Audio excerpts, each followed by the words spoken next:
purity to it anymore. So consciousness naturally wants to move, it wants to grow, it wants to express itself. And when it's not allowed to, it basically devolves and it becomes very inert.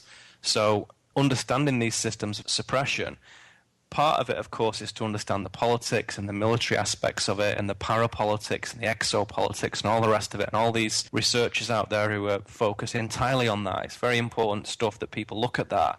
But there is another side to this, and the side is the consciousness, and that moves through the whole thing. And when you look at how that's actually applied in the world, the old term for it used to be magic or sorcery, and particularly in the 19th century and the 18th century in England and Europe, it was called the occult. And there was, all these systems of organizing this stuff, and it was basically to bring about change in accordance with your will, which was a very popular interpretation of what magic is. I mean, we could say that today. You could say, I'm going to draw a car, I'm going to design a car on a piece of paper, and I'm going to bring that into manifestation through my production facility, Honda or Ford or whatever, and off you go and you manifest that. The difference is that a sorcerer or a magician would bring this about in a very pure sense, in working with energy, in an alchemical sense. Again, these things are just buried in the mists of time now, and particularly I live in New York State now, and after having been here for kind of 6 months, it's really amazing how there's such a massively short history timeline here, and that the mainstream story follows really that there's only sort of 200 or 300 years of worthwhile stuff to look at in North America. And really the old places like Europe and Greece and going into South America and the Mayans and the Amazonian basin and the Toltecs and Brazil and all the rest of it, that is part of the problem. Understanding history gives us a sense of identity, and without that history, it's not clear who we actually are and where we came from and what we're doing. And so there's two opposing views at the moment that seem to clash with each other. What the mainstream wants you to think, the consensus reality tunnel, is that we're basically kind of biological machines and we're here by accident, some kind of chemical soup accident where we spring forth from the ocean and transform over millions of years from tadpoles to monkeys to men. And that is the materialistic, reductionist, scientific perspective. Let's imagine for a moment that wasn't the case, and that we're these kind of infinite divine entities with a soul that was indestructible, and our job actually was to come here and map creation, to navigate and explore creation through thousands of lifetimes over many different planets and many different solar systems. Just imagine that. You don't need to judge it and think that's true or false. Just imagine it as if it's science fiction. How those two different views make you feel about yourself. So one is that you're just a machine and you're a mistake, and one is that you're divine and you're here to do something really important. Now, if you knew that the latter of those two observations was true, it would change the way you live your life. You would not do a normal job. You would not buy into the mainstream culture, which is not exciting and colourful, and it does not derive from the people. The mainstream culture is a system of control, which is to say, here are the toys to play with. We don't mind what you do and where you go, but those are the toys you play with, and that's it.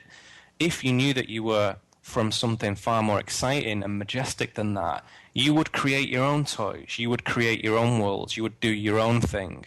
And that is part of the trajectory that I'm talking about, that reframing of what it is to be a human being, understanding what our identity is a crucial foundation aspect to this. It's the first step.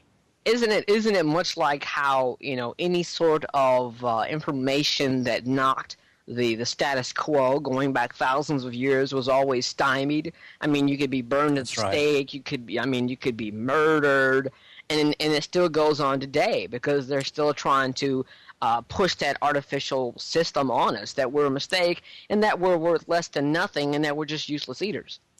That's right, and as you say, there's many examples of that, and I did a speaking tour earlier in January from Los Angeles all through the major cities up to Seattle. One of the themes was people who got locked up for saying unpopular things, like Galileo for suggesting that the Earth wasn't the center of the solar system, and they locked him up, basically, and he died incarcerated in his own home, and that's what happens when you say something radical, and it's in the interests of the people who want to hold on to these reins of power, not only to keep you suppressed physically, but to keep you suppressed mentally and psychologically and spiritually, to say you are powerless and you're just a lump of meat and there's nothing much you can do, so you better behave yourself. And if you do behave yourself, we'll give you some rewards and we'll give you some toys to play with.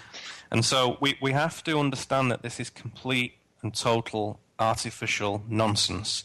And as soon as we understand that, and you can only do it through your own discovery, no one can tell you that, you have to actually find it out for yourself. And there's so much information out there, it's not difficult to do anymore, particularly with the internet. But you have to use discernment and critical reason and balance in this. You have to weigh different points of view. You can't just go onto a forum and believe it, or hook into a particular guy and believe it. You have to understand it through your own study. And it takes a bit of discipline to do this stuff. Well, you know what, Neil? It's kind of like, we're coming to a break, but it's kind of like, I thought to myself over years of study that, my dad would tell me, like, okay, tell me basically, what the hell I'm doing in this world. But he was basically, crawling around same as I am out here in the world. And we don't have a guide to live by, but we'll bring that back up on the other side, a very, very interesting and introspective topic. Stick around for much, much more.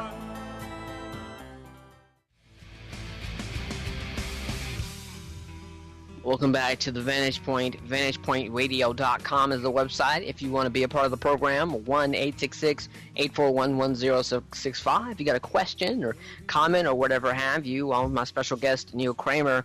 But Neil, what's your opinion for those who are just tapped solely into the social construct and the material world, and then they lose something valuable inside themselves and then begin to rely on mood-altering drugs for help? One of the things that you can use as a little yardstick is to understand that happiness is very much a byproduct of doing the right thing in your own life. Happiness is not really a pursuit in itself. It's something that springs out of when you are walking your righteous path, your authentic path, what the sort of used to be called dharma in the old days. If you're unhappy, it's a sign. It's a sign from yourself, basically, at a slightly different level, but it's a sign from yourself that you're off track. So unhappiness, if you really want to look at it from a very, very objective point of view, is a gift. And it says, what you're doing isn't for your good. It's not really the thing that's going to fulfill you and satisfy you. So when you feel unhappy, when you feel melancholy, or even depression, it's a sign that, to some degree, the way you live in your life and the choices you've made, it's okay, but you could have done it differently. So it's an opportunity to realign, to recalibrate what you're doing. So now, like some sort of like incongruity. Yeah, I mean, of course, there's extreme cases of this, really massive chemical imbalances that really move that to a different level. I'm talking about what we all feel from day to day, where one day may be very similar to an ex, but on one day you feel fantastic, and on the other day you feel like very flat, maybe, or apathetic to what's going on. And I often find that in my travels and writings and my research that this is a pretty good tool to say, if you are dissatisfied with what you're doing in your own life, then that's a good thing, because it shows you that you're not buying into the construct, into the false reality, into the matrix anymore, and what's happening on the television, and what the products are being sold in the mall, and all the hype about the sports games and everything. That stuff kind of tends to lose its focus with you. It tends to lose its luster. It tends to lose its glamour. And you actually sit back and think, is all this just a load of nonsense? And in your heart, which is always a better perceptive judge than your brain, your heart always knows basically what is going to give you energy and what is going to take energy away. And the construct, this fake culture that is so dehumanizing and so divisive, really always takes from you. It never gives to you, it always takes. It takes your money, it takes your energy, it takes your dignity, it takes your humanity, it takes your creativity. So they don't want you to do any of those things, because as you start to expand your consciousness, as you start to express yourself and be a loving, full, whole, vivid, colourful human being, then these systems of suppression begin to lose their influence on you, because consciousness really is pretty kind of indestructible. And as soon as you allow this conscious energy to flow through you, then you become connected, kind of like a computer becomes connected to the internet. You become much more than just this little guy or this little gal. You become something much bigger than that. And the influence of the mainstream media manipulation, starts to wane and you start to kind of spread your wings a little bit. So it's important to focus on your path. There is no one correct way of doing these things. But again, a good yardstick, a good kind of hands-on practical tool is do what gives you energy. Yeah? Do what gives energy to you in a constructive and positive way. So if that is ancient architecture, or if that is art, or if that is music, or if that is philosophy, or if that is languages, whatever, study. Move your consciousness into a way that it's going to be able to express itself and expand. It's also important, of course, to look at what we described earlier as the shadow side of things, political machinations and all these insidious, sinister maneuverings that all the governments are up to, whether it's in Israel or Pakistan or England or America. All the governments are up to kind of no good, really. They're all a bit naughty. And we know that. Everybody knows that. You don't have to work in the military or in Capitol Hill to know that. Everybody senses that. And so if you turn your attention to your own life, into what you do, the people you interact with on a daily basis, what you do when you're in the grocery line, how you treat people, what you feel, your dreams, everything, as you start to do that, a very interesting thing happens, that the quality of your life starts to improve and the colour starts to kind of saturate pleasingly back into it.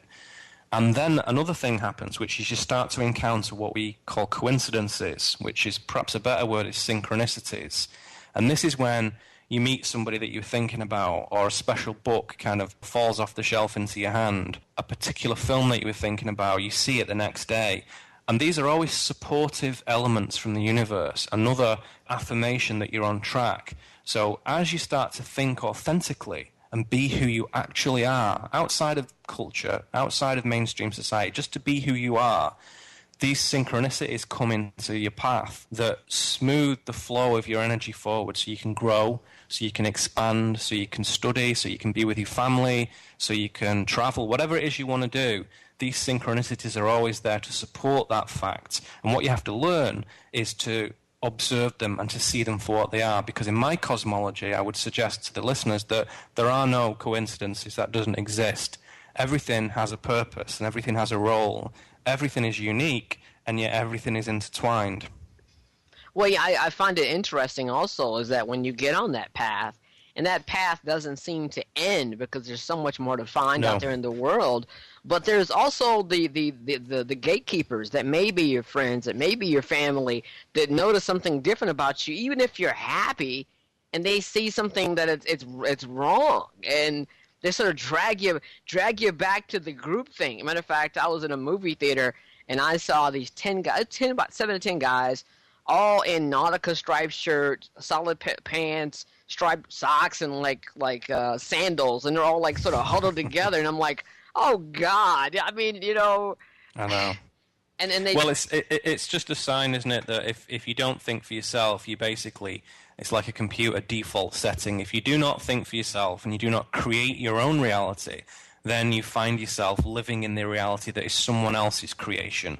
And that is not a good way to live. And sooner or later, whether you fall over dead on the golf course at 60, or whether you leave your job at 45, or whether you flunk out of college, you realize that that isn't the path for you. And rather than being faced with that crisis at a difficult time in life, meet it head on, see it over the horizon before it comes, and understand that there is an authentic, natural trajectory for human beings, and it's a good one.